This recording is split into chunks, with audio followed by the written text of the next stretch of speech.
And therefore, the UDF sponsored an impeachment motion in Parliament. Say, look here, we cannot have a president who has voted on UDF and now he is forming his own party. But what happened is the Speaker of Parliament then was actually Rodwell Mwenyenyembe.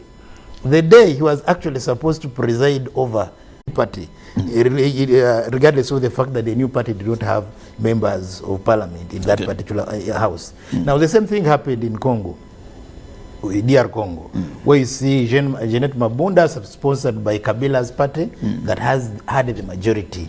But you see 1 year down the road, she was also kicked out. So it shows that really we don't have such parliaments where you find that the parliament can stand, the leadership can actually guide parliament in ensuring that it creates real checks and balances to the government. Well, I think now, from all your submissions, we get back to where Rachel started from and said, trendy to say we have a government with three arms. We have the legislature, we have the executive, and of course we have the judiciary in here. Because you talked about the parliament in Ghana. Now, Ghana is very unique that they are 50-50. They are 50-50 majority in their house. The NDC has the same number of legislators, just like the NPP, the ruling party, with one independent. Theirs is just one independent, who I think is actually either the speaker or the deputy speaker, the only independent they have. When you go to Tanzania, just here at our neighborhood in Tanzania, you notice that Tanzania does not have, because their constitution does not provide for independent members of parliament. In their parliamentaries, a next official is the Attorney General. Now, go to DRC where you are, you have a President Chilombo Tshisekedi, who does not have members of parliament from his party. Now, he's the president, but the parliament belongs elsewhere, you know, and he's supposed to champion, he's supposed to run, he's supposed to... He's getting it back. Yeah, but of course, you see, he's now getting it back, and he's wrestling against him. Exactly. You go to, of course, Kenya here, where they have their issues, they have that parliament and this council and etc. Come to Uganda, where of course we talk about these numbers, and of course we have America. For me, the problem is not even the education. The problem is not even the executive, but the dynamics that we involve in these parliaments. For example, when again I will take the basic example of Ghana, for example.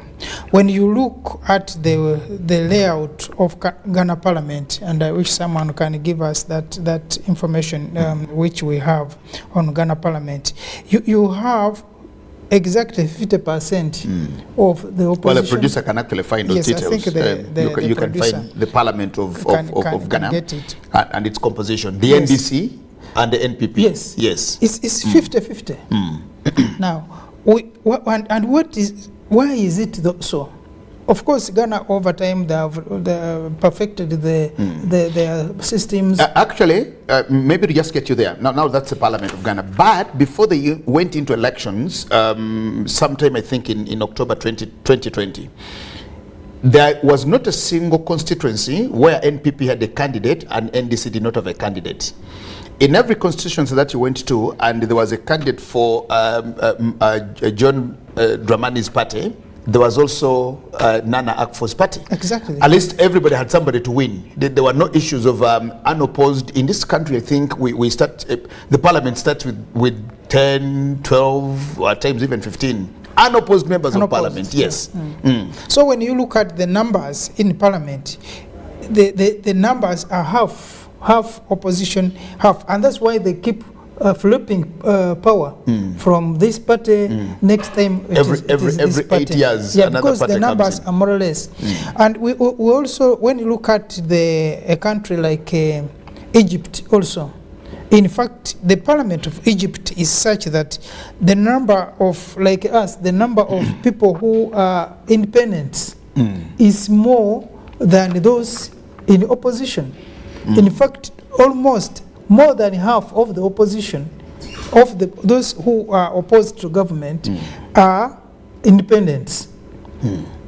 Now, it is easy also to believe that some of the independents are also part of the leaning of the ruling party. Now, when it comes to discussion, because like Egypt has about 600 members of parliament, and I think it's the 4th biggest parliament in the world. Now, when so Uganda's is not the biggest? Not yet there. Okay. Uganda is the biggest. Okay. Now, when you look at a country like South Africa, where parliament has about, I think, 90 or so people in parliament, and where ANC, the ruling party, has only 29 members of parliament, you realize that we are talking about this example of these 3, especially on the African continent, is that you look at the mature way with which they do things. And the basic reason is that the numbers matter. Because you are not going to influence parliament where you don't have numbers. You are talking about the DRC. There is no way you are going to pass a legislation which is likely going to be questionable when you don't have these numbers. Now, sometimes these numbers have also been abused. In countries where you have the majority, more than half of parliament is with the ruling government. And the opposition are only now deal makers, because then you have to survive anyway. Dealers, yes, and not leaders. You have to deal. Now, these are some of the problems. Now, this education we are talking about, the same education that the PhDs were having here, the same PhDs these people went for in America, in Russia, wherever, China, are the same PhDs. So where is the problem? The problem is that when they cross the oceans, they evaporate. Something happens to them. No. The problem is that when you are talking about the PhDs in parliament or in public service, are you weighing the same PhDs in leadership in terms of the political leadership? If you have members of parliament like we have now seen, how many of those in cabinet also have those PhDs? Now, what is the interaction between those PhDs? You said Uganda has over 30 PhDs in economics. In economics. And these are people who are actually authorized to create knowledge. Yes. In economics. But how many of those 30? It is PhD if you cannot add on to the existing body of knowledge. Actually, in other progressive universities, if in a year you have not contributed, with your permission, please, if you have not contributed to support to defend that PhD, they have a right to warn you to record it. It's not enough for you to have studied and acquired. It's not a wedding gown. It's not a wedding gown. And you keep it in your briefcase. You must continuously defend it by adding on to the existing body of knowledge. Thank you. But at the same time, as that happens, how many of these PhDs are in the position of decision making? So that their decisions and their presentations can be taken up in government structures or government programs. Maybe these PhDs are not even anywhere nearer to the people who are taking decisions. You are talking about committees of parliament. How many chairpersons of those committees are PhD holders that they can say, on this issue, let me consult a fellow PhD holder we can discuss? And I have never, I think for the time I have been around, seen many of these forums where the PhDs and the other technical people or academicians are sitting to discuss, for example now, the coffee issue. So these are the cardinal things that we need also to look at. The problem is not necessarily the education that we have, but the problem has been how we make use of the education that we have to solve our problems. Now, is it also possible that we have had these PhDs which we don't need? In other words, we are not using them. Or are these PhDs not relevant? Because that's also the other problem, is that we have people who have gone to school and accumulated a lot of wealth in terms of knowledge, but that knowledge is not necessary. Okay.